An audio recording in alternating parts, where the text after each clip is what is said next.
Hello everyone, this is Nilesh Kumar Gupta and you are watching NG Physics classes. Well, पिछले turn पे मैंने आप लोगों को अमीटर, वोल्ट मीटर ये समझा दिया था। अमीटर और वोल्ट मीटर में अंतर भी बता दिया था। इसी के जस्ट पहले एक क्वेश्चन है, अमीटर की संरचना बताइए। क्या अमीटर की संरचना अगर पूछे तो मैंने आपके आंसर में नोट्सों में लिखा हुआ है फ्रॉम बुक, है ना। करना है कर लेना, नहीं तो ऐसी कोई टेंशन वाली बात नहीं है। बुक से भी पढ़ना है पढ़ लेना, नहीं तो मन से लिखे आना। क्या किया जाएगा ये समझो। अमीटर की संरचना पूछ रहा है, ठीक है। सिंपल अमीटर पूछे तो जब धारा मापी के साथ अल्प प्रतिरोध का तार समांतर क्रम में जोड़ दिया जाता है तो उसे अमीटर कहते हैं। समझ में आई बात? क्लियर। लेकिन अगर उसने अमीटर की संरचना पूछी हो 4-5 नंबर में पूछी तो आप कुछ ना करें। क्या किया था मैंने? धारा मापी के साथ अल्प प्रतिरोध का तार समांतर क्रम में जोड़ा था, तो बढ़िया चक्क तो एक धारा मापी बना दी हो। समझ गए ना।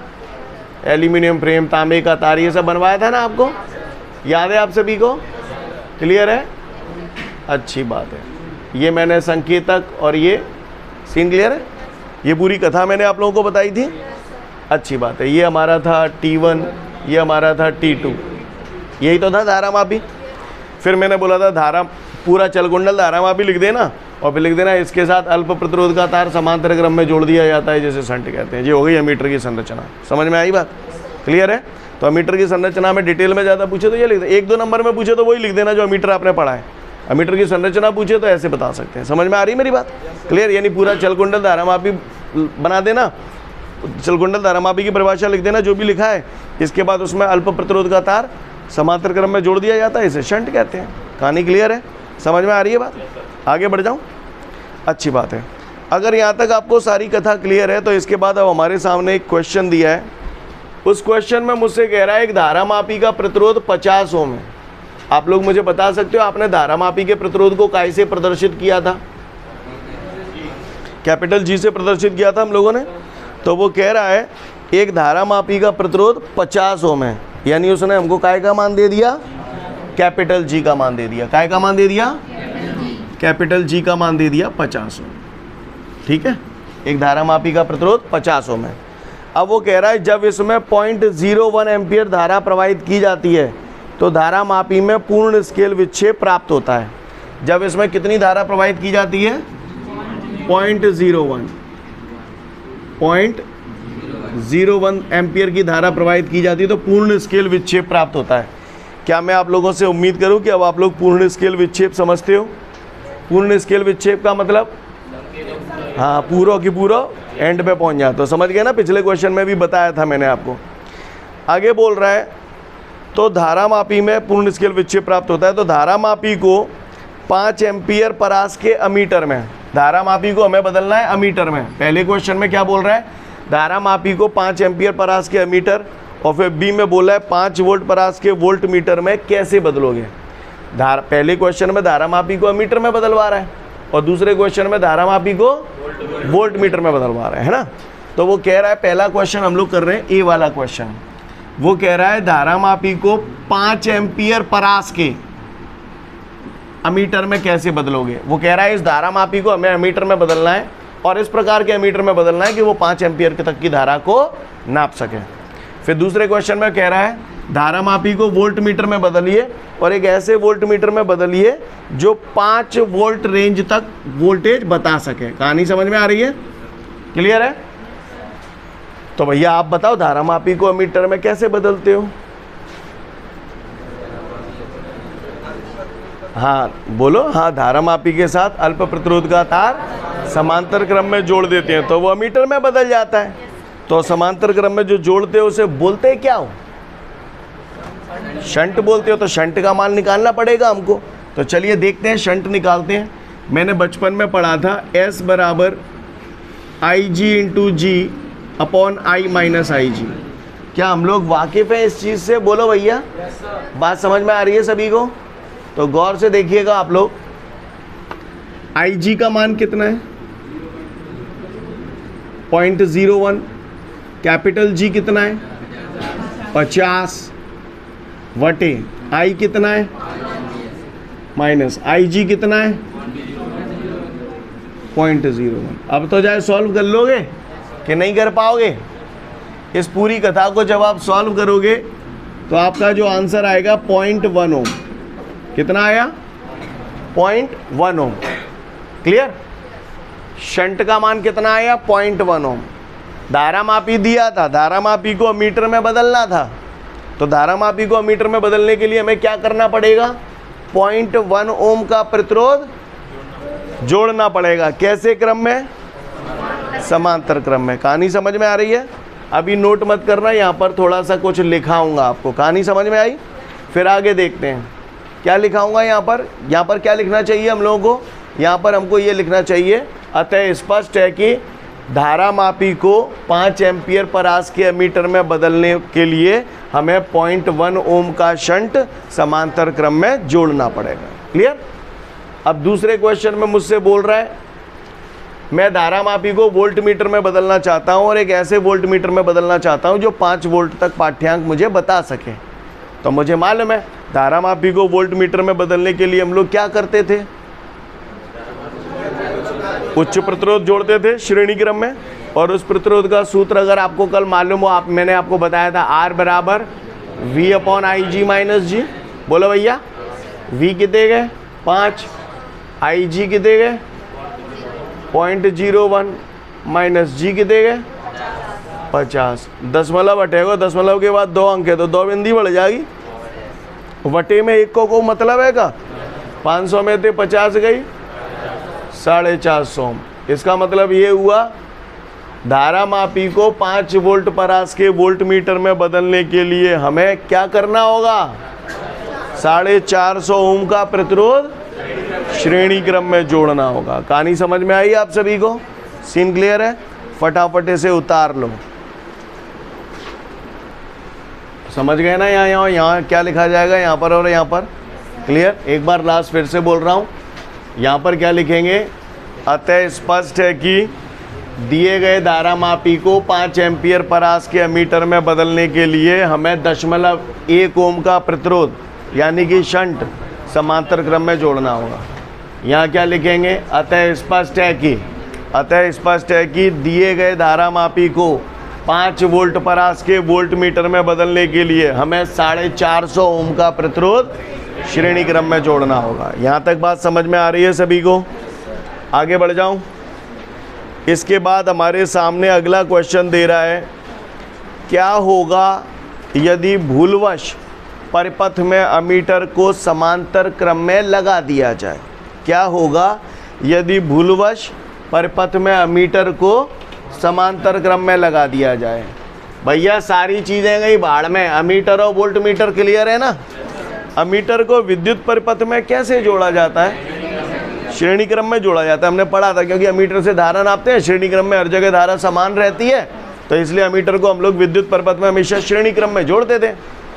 अब बाने यूँ कह दिए, अगर मैं अमीटर है गलती से समांतर क्रम में जोड़ दूँ तो क्या होगा? गलती से समांतर क्रम में जोड़ दूँ तो क्या होगा? तो क्या होगा वो तो यार तेल लेने पहले तुम मुझे बताओ। ये प्रतिरोध है अलग अलग, ये 5 ओम है, ये 10 ओम है, ये 2 ओम है, और इतने धारा आ रही है। अब यहाँ से जो धारा आ रही है जैसे यहाँ आ जाएगी, इसे 3 रास्ते दिखाई देंगे, कुछ इधर से, कुछ इधर से, कुछ इधर से। सबसे ज़्यादा धारा किस में से गुजरेगी? जामेते सिकंते ज़्यादा धारा गुजरेगी, क्योंकि इसका प्रतिरोध सबसे कम है। प्रतिरोध अंदर रुकावट जहाँ सबसे कम होगी, धारा वहाँ सबसे ज़्यादा बहेगी। ये बात आप लोगों के भेजे में आती है? आती है। यार एक बात बताओ, ये जो अमीटर होता है क्या होता है? जब धारा मापी के साथ अल्प प्रतिरोध का तार समांतर क्रम में जोड़ दिया जाता है, इसी को ही तो अमीटर कहते हो।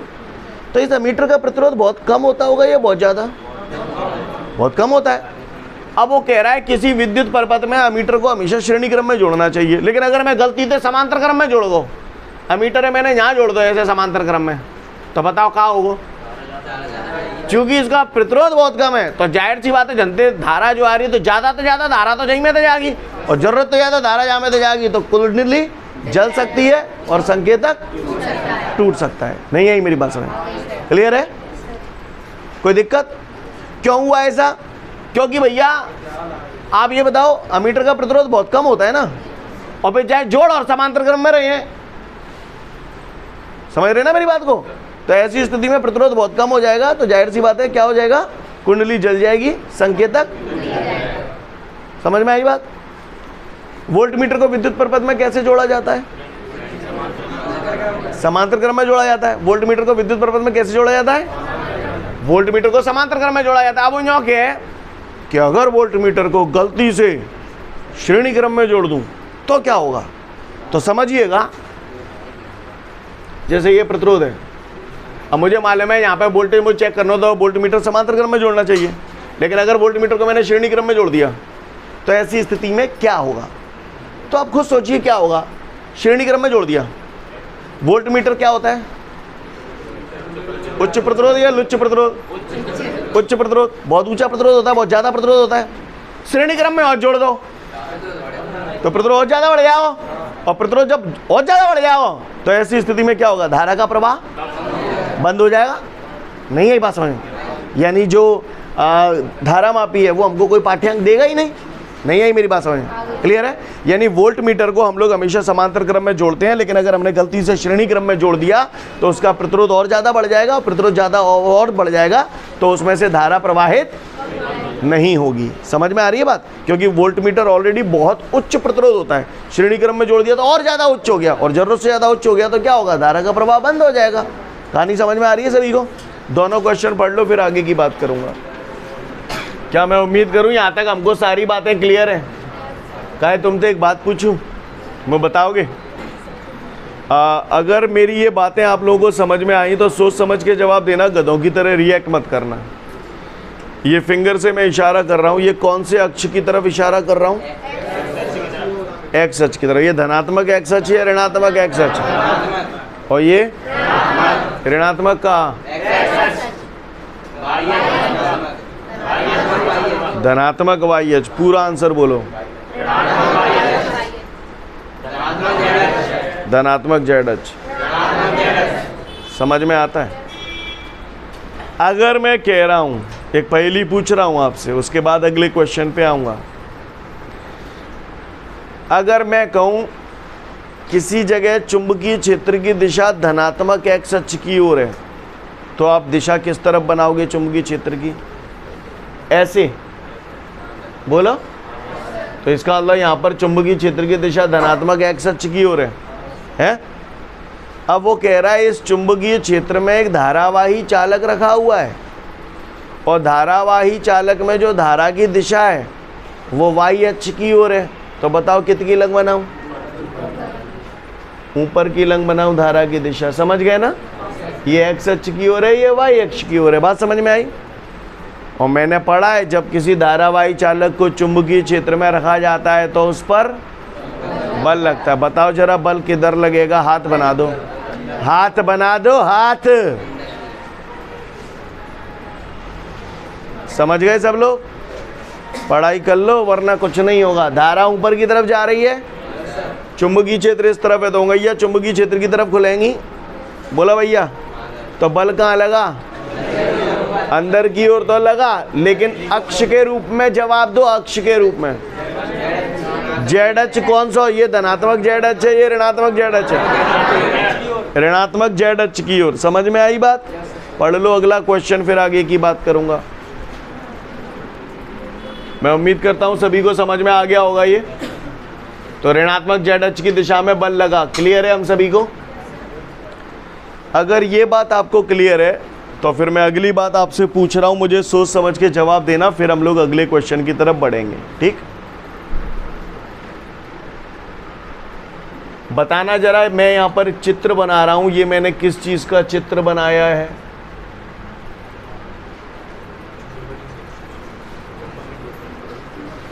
देख तो ले बे करो पहले। का है जी? हाँ, एक समान विद्युत क्षेत्र।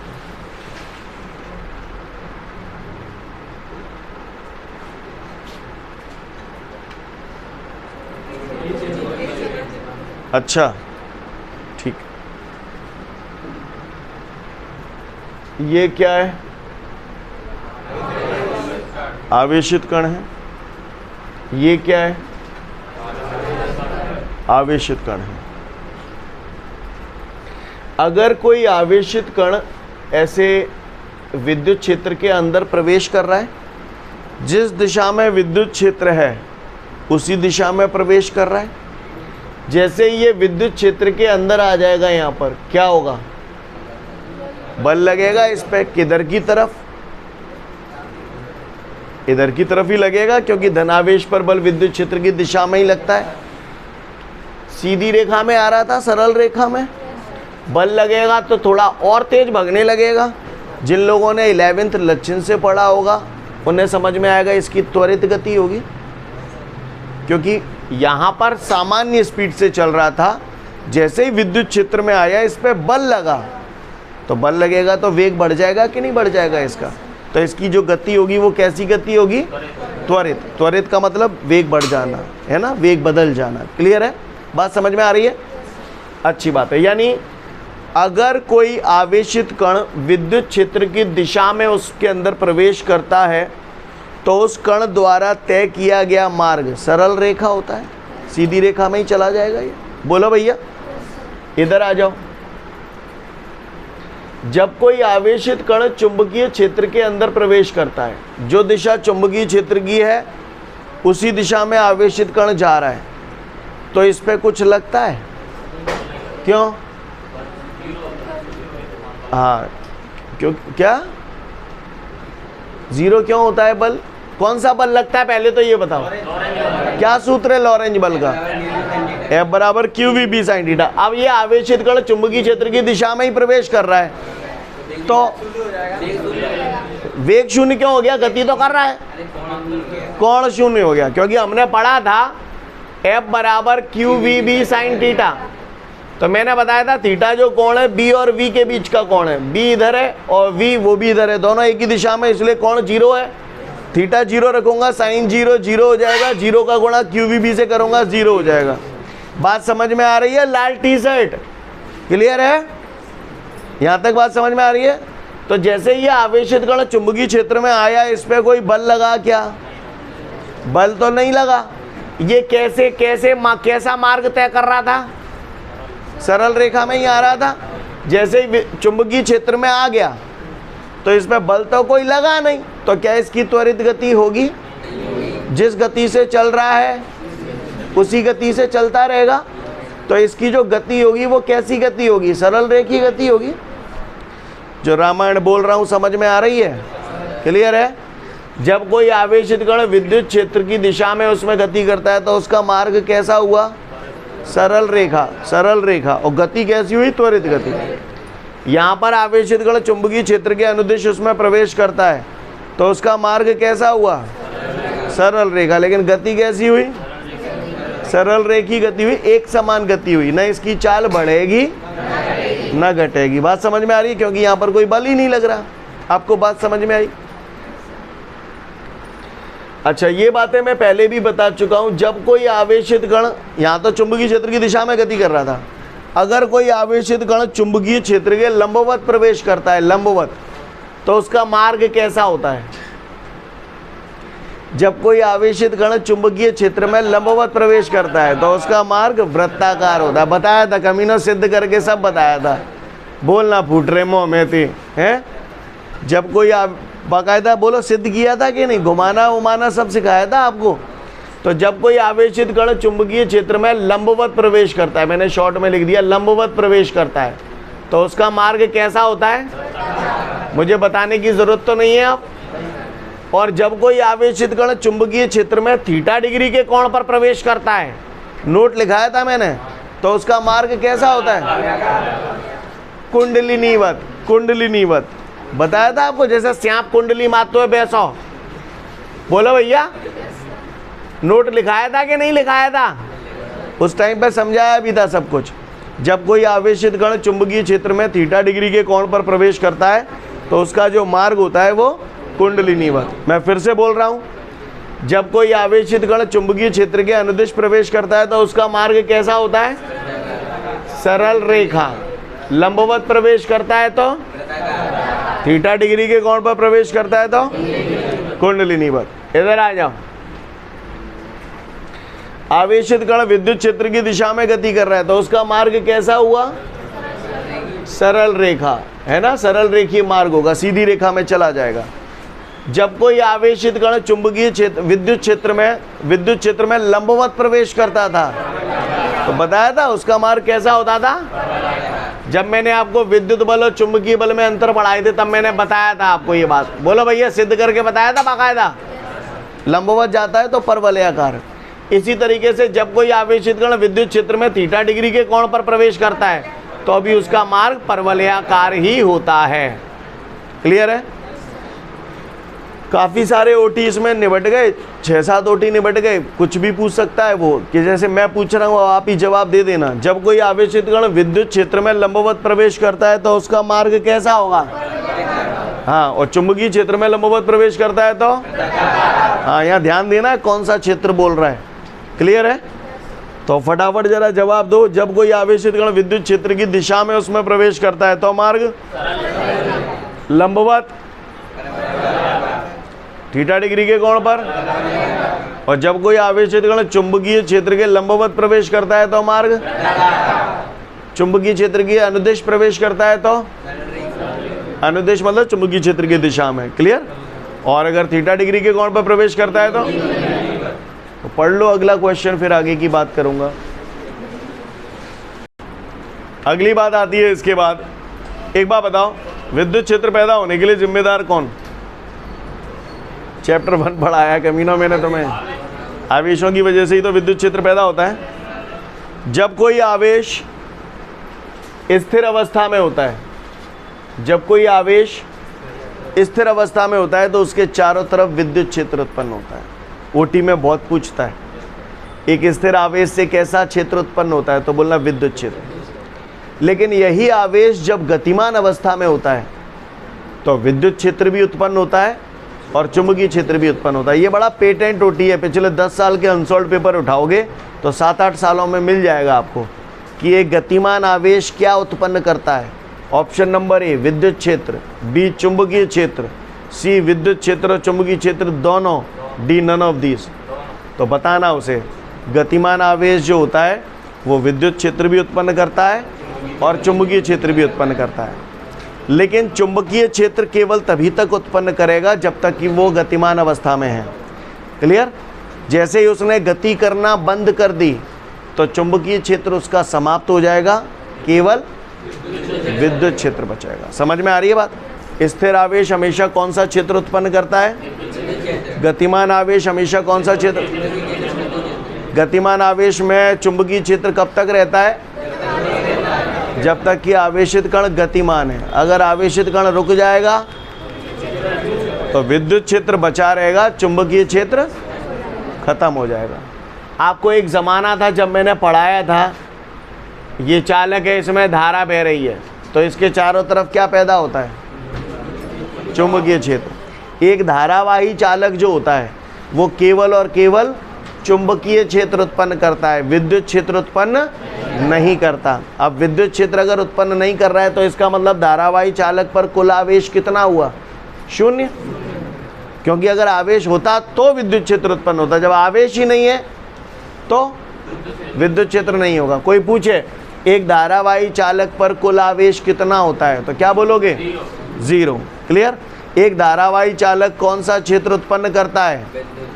केवल चुंबकीय क्षेत्र उत्पन्न करता है, विद्युत क्षेत्र उत्पन्न नहीं करता। जो रामायण मैंने बोली आपको समझ में आई? फटाफट पढ़ लो, फिर आगे की बात करूंगा। इसके बाद वो मुझसे कह रहा है कि जब कोई आवेशित कण, देखो हमने ये पढ़ा है, जब कोई आवेशित कण विद्युत क्षेत्र में होता है तो उस पर बल लगता है QE, F बराबर QE। जब कोई आवेशित कण चुंबकीय क्षेत्र में गति करता है तो उस पर बल लगता है लॉरेंज बल, F बराबर QVB sin थीटा।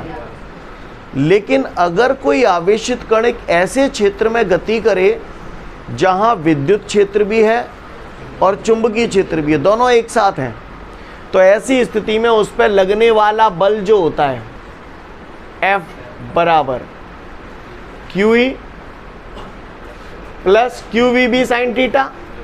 तो इसको सदिश रूप में मैंने ऐसे लिख दिया। क्या स्टेप समझ में आया आपको? बोलो भैया।